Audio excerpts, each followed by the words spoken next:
Сәлем баршаңызға. Бүгін сіздермен бірге жазда шөліңді қандыратын керемет сусын дайындайтын боламыз. Тіпті осы сусынмен жайлап бизнес бастасаңыздар болады, себебі жаз кезінде бұл өте өтімді. Ол үшін бізге 3 дана апельсин, 2 дана лимон қажет болады. Егер сіздерге қышқылды ұнамаса, онда 1 лимон немесе лимонсыз жасасаңыздар да болады. Енді осы апельсин лимондарымыздың сыртын үккіштен өткіземіз. Тек ішкі жағындағы ақ жағына өтіп кетпейсіздер, себебі ішіндегі ағы сусыныңызға қышқыл дәм алып келеді. Міне осылай ақ жағын қалдырдым, осылай қалдырасыздар.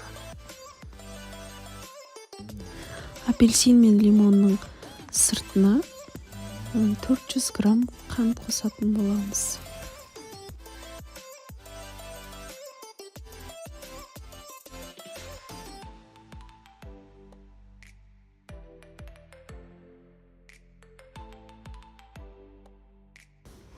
Алдын ала 5 литр суыңызды қайнатып, суытып қоясыздар.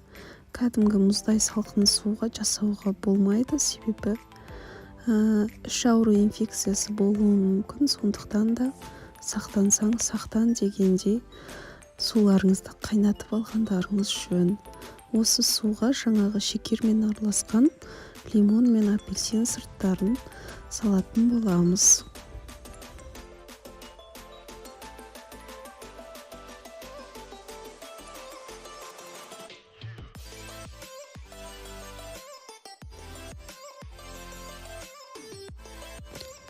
Жаңағы апельсин мен лимондарымыздың сыртындағы ағын барлығын түгелде алып шығамыз, ашып шығамыз.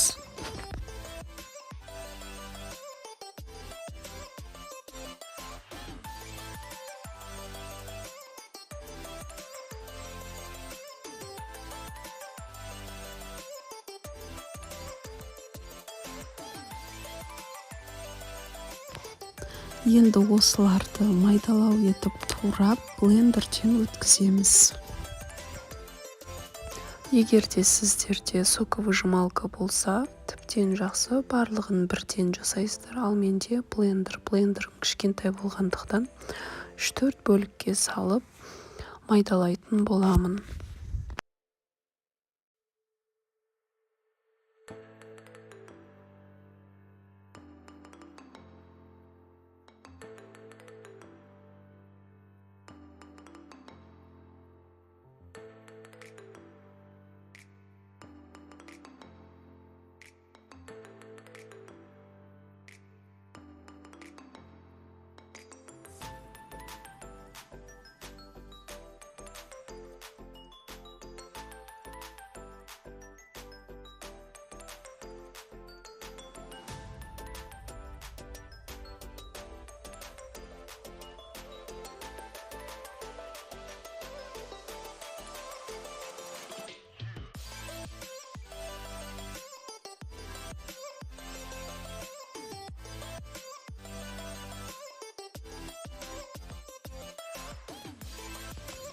Блендерден өткізген апельсин мен лимондарымызды суға қосатын боламыз.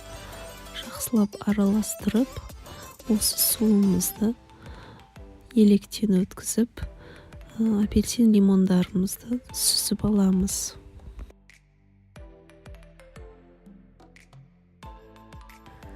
Мінеки сусынымыз дайын болды. Мен бұл сусынды 3-4 сағатқа холодильникке қойып қоямын. Сіздер қоймай ішіп бастасаңыздар болады.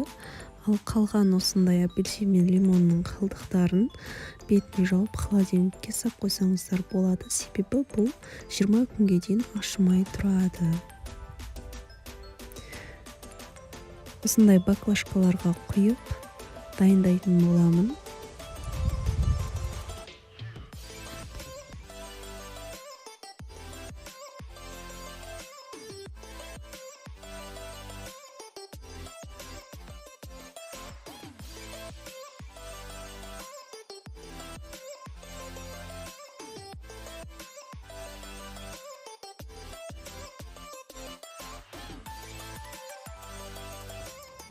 Міне сусынымыз дайын болды. Менің видеом енді өз мәресіне жетті. Менің каналыма подписка жасап, лайк басып, комментарий қалдыруды ұмытпаңыздар.